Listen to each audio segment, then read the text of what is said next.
Sekiro: Shadows Die Twice is not a Dark Souls game. It's not a linear hack and slash adventure game either, and most notably, it is not an easy game. This game is developed by From Software, published by Activision, and it offers a third-person action-adventure experience with RPG elements. It is a purely single-player game set in the reimagined world of late 1500s Sengoku, Japan. This video is as spoiler-free as it can get. I've also refrained from showing certain boss fights, ways to kill various enemy types, and other first-time wow factor moments. I won't be focusing on informing you about the world and lore of this game. The story is something you should experience on your own if you do decide to buy the game. Gameplay is king, and that's where we will be directing our attention for this video.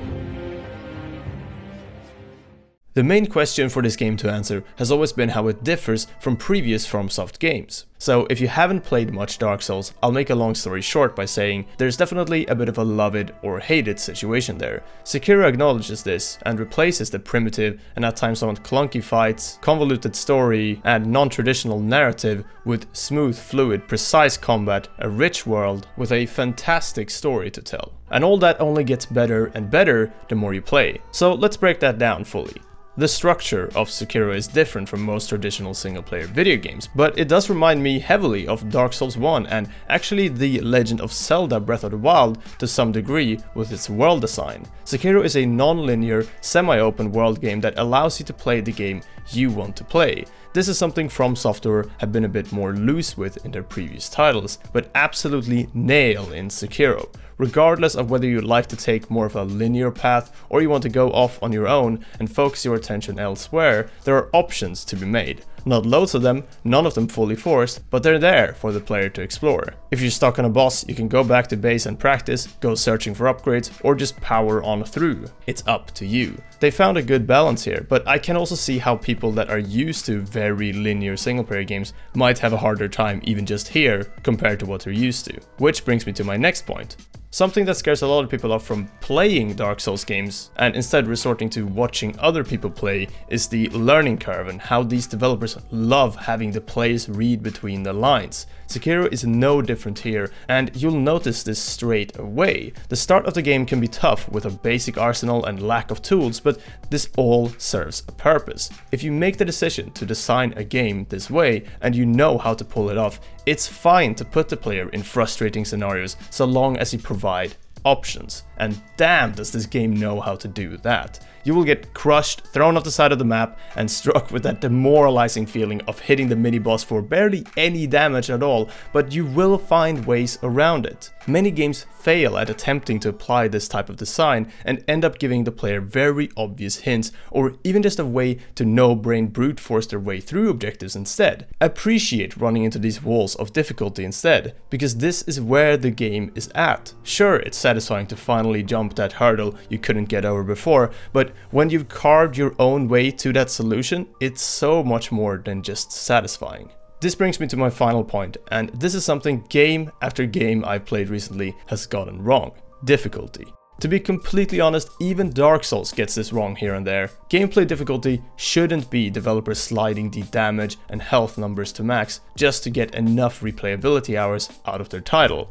Combat complexity applies difficulty, not the other way around. With From Software implementing mechanics around breaking your enemy's posture, giving you several tools to your prosthetic arm to work with, and just an infinite amount of ways to approach your fight depending on what moves and items and skill sets you want to use. This game emphasizes complexity, understands how to apply that to bring the difficulty up, and the result is bringing gameplay depth to a level we very rarely get to experience. So let's attack that from the other angle. What's problematic with this game? There aren't many flaws, but there are some things you should definitely keep in mind. And I'll finish off by dispelling some misconceptions going around about this game. Beginning with the overarching problem with a game like Sekiro, the difficulty of the game. It really is its strength and weakness. It's double-edged sword, if you will. I love this sort of stuff. Boss fights is kind of what I live for in single-player video games. I'm the sort of person who just wants to get to the next one and throw my head into that wall over and over again until I get it right.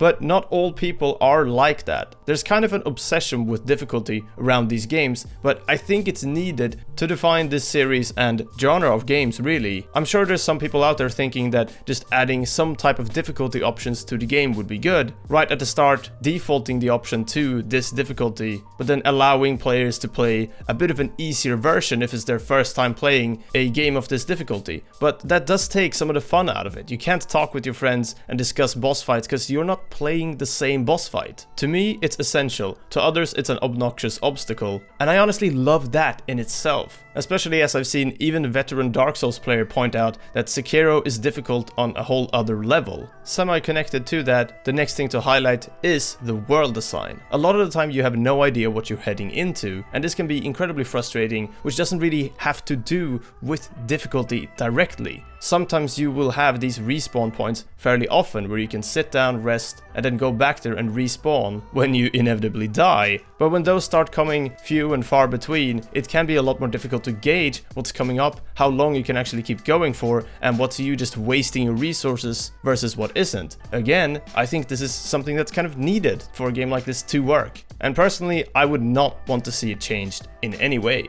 I said to dispel some misconceptions about this game, and I'm gonna be really quick on this one. To begin with, this is not a short game. I've been playing it for quite a while now, and there are a lot of choices to be made, a lot of alternative routes, especially as it opens up towards the mid-game for the player to make more choices about where they want to go and what they want to do. I know a lot of footage you've probably seen is from the early game, and that's because a lot of people early on were only allowed to capture around that part, or at least show that footage. Because of that, it might come off as you seeing most of the game already. This is not the case. This is not a short game. From Software have most definitely not just gone to the hack and slash genre and made an easy mode Dark Souls style samurai game with pretty graphics. There's no doubt in my mind that every Dark Souls player and fan will love this game.